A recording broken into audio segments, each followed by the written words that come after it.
Hi guys, good morning. Today we're going to be reading A Long Walk to Water. We're going to be reading 2 chapters again because these chapters are really short. I think they're both 3 pages long. So we're going to read 2 of them today.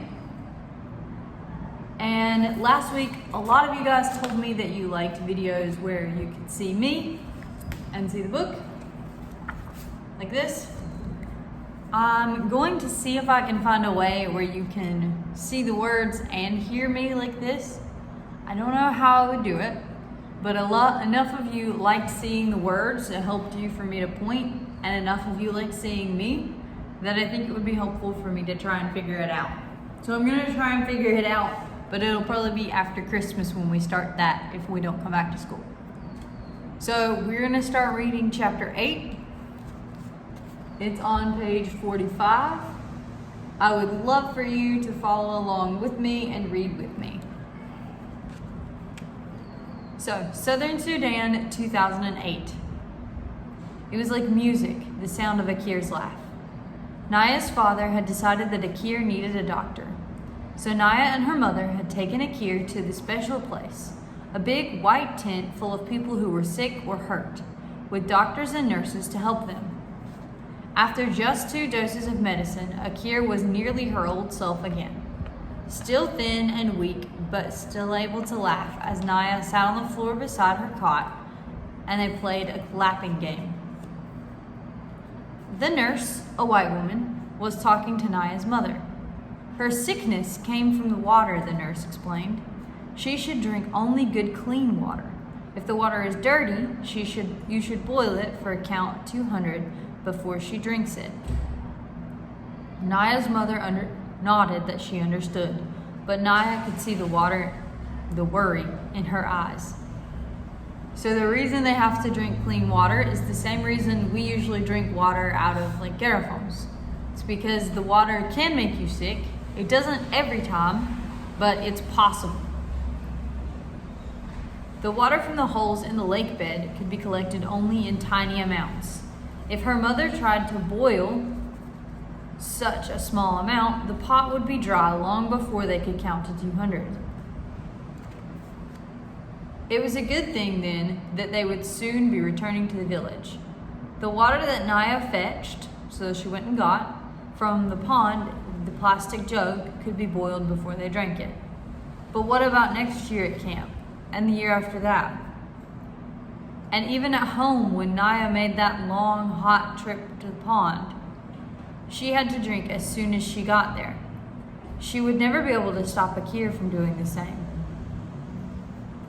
So they're worried about drinking the water because it might make them sick. Southern Sudan, 1985. The lake's surface was calm, and once the boats had pulled away from the shore, there was not much to see. Just water and more water. They paddled for hours. The scenery and motion were so monotonous that Salva might have slept, except he was afraid that if he did, he might fall over the side. He kept himself awake by counting the strokes of Uncle's paddle and trying to gauge how far the canoe traveled with every 20 strokes. So monotonous means that something is really boring. It's the same over and over and over again. Finally, the boats pulled up to an island in the middle of the river. This was where the fishermen of the Nile lived and worked. Salva was amazed by what he saw in the fishing community. It was the first place in their weeks of walking that had an abundance of food. The villagers ate a lot of fish, of course, and hippo and crocodile meat as well. But even more impressive were the number of crops they grew. Cassava, sugarcane, yams. It was easy to grow food when there was a whole river to water the crops. None of the travelers had money or anything of value to trade, so they had to beg for food. The exception was Uncle. The fisherman gave him food without having to be asked. Salva could not tell if this was because Uncle seemed to be the leader of the group or because they were afraid of his gun. Uncle shared his food with Salva, a piece of sugar cane to suck on right away, then a fish that they cooked over a fire, and yams roasted in the ashes. The sugar cane juice soothed the sharpest edge of Salva's hunger. He was able to eat the rest of the meal slowly, making each bite last a long time. At home, Salva had never been hungry. His family owned many cattle. They were among the better off families in the village of Arik. They ate mostly porridge from sorghum and milk. Every so often, his father went to the marketplace by bicycle and brought home bags of beans and rice. These had been grown elsewhere because few crops could be raised in the dry, semi-desert region of Arik. As a special treat, his father sometimes brought mangoes. A bag of mangoes was awkward to carry, especially when the bicycle was already loaded with other things. So, he wedged the mangoes into the spokes of his bicycle wheels. When Salva ran to greet him, he could see the green-skinned mangoes spinning gaily in a blur as his father pedaled. Salva could take a mango from the spokes almost before his father had dismounted. So dismounted means he got off. His mother would peel it for him, his juicy insides the same color as her headscarf. She would slice the flesh away from the big, fat seed. Salva loved the sweet slices, but his favorite part was the seed. There was always plenty of fruit that clung stubbornly to the seed. He would nibble and suck at it to get every last shred, making it last for hours. There were no mangoes among the fisherman's great stores, but sucking on his piece of sugarcane reminded Salva of those happier times. He wondered if he would ever again see his father riding bicycle with mangoes in its spokes.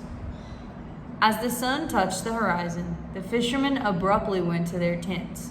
So abruptly means really suddenly. They weren't really tents, just white mosquito netting hung or draped to make a space so they could lie down inside. Not one of the fishermen stayed to talk or eat more or do anything else. It was almost as if they all vanished at the same moment. Only a few minutes later, mosquitoes rose up from the water, from the reeds, from everywhere. Huge dark clouds of them appeared. Their high-pitched whine filled the air.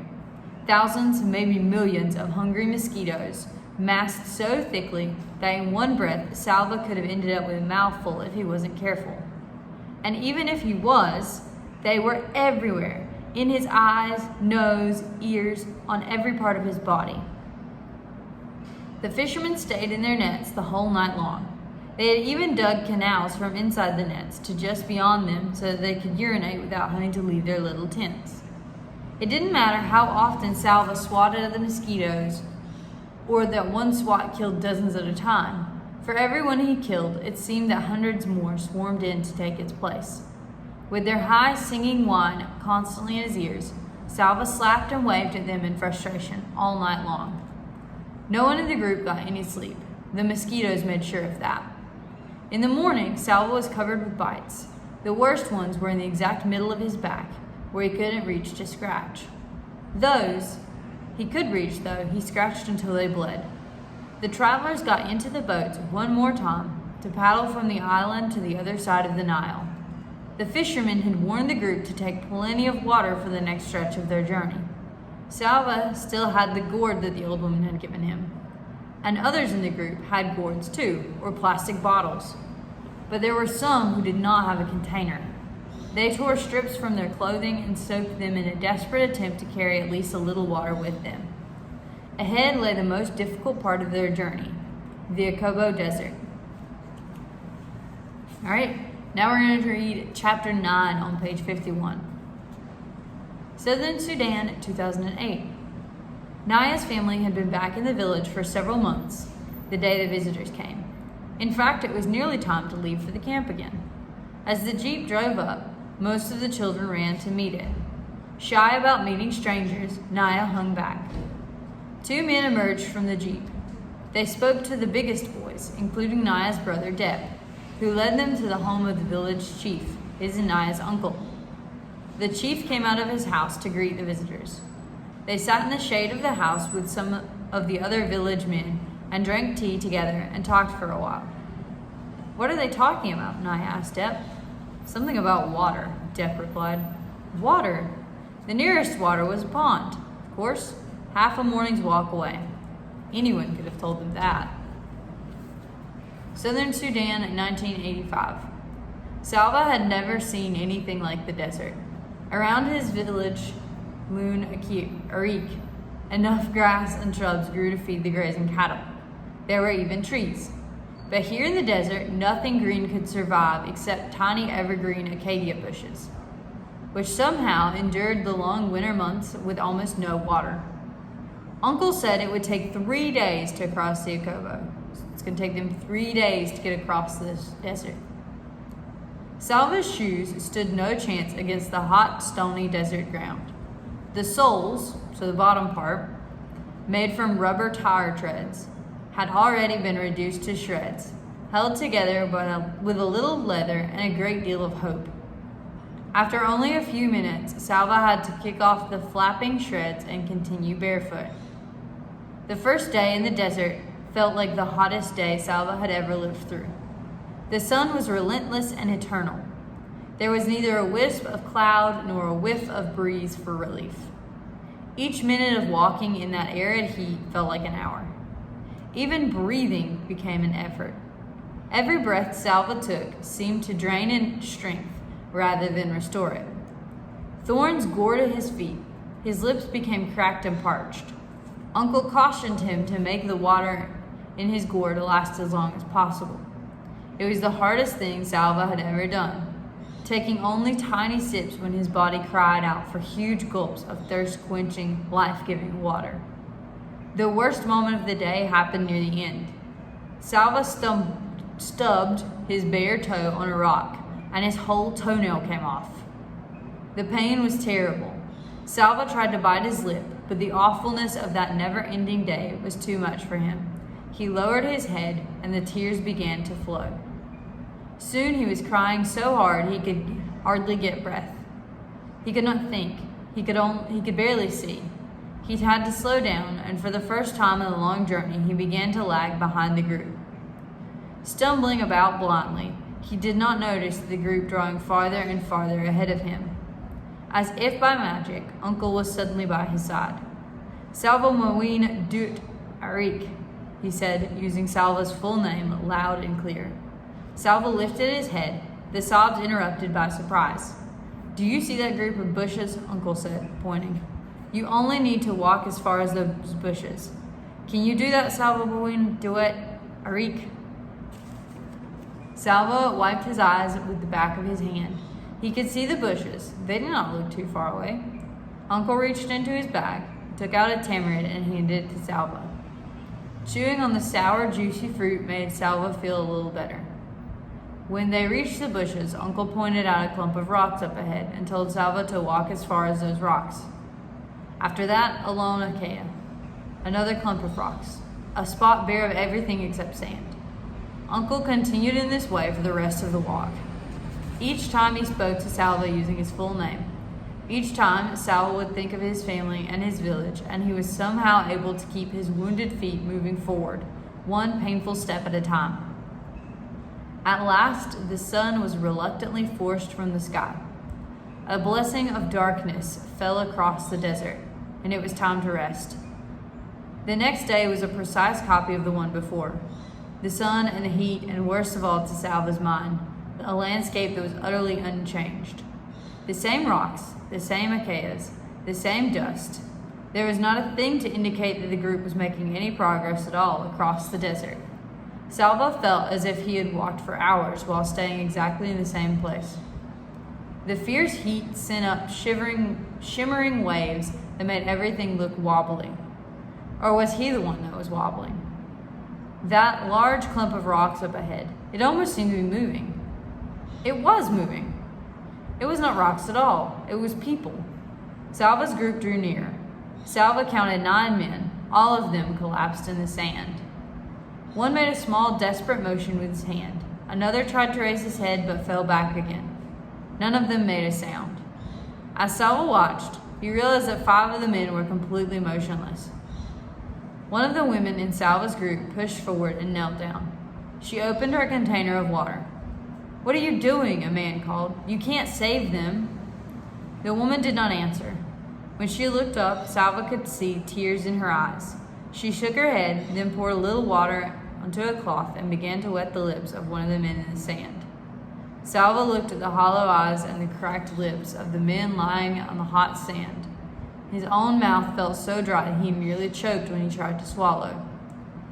"If you give them your water, you will not have enough for yourself," the same voice shouted. "It's useless. They will die and you will die with them." All right, so for today, you're going to have 10 questions to answer. They all come from the book, and several of them give you hints on where to find them. If you have any questions, let me know. Have a good day, guys. I'll talk to you tomorrow.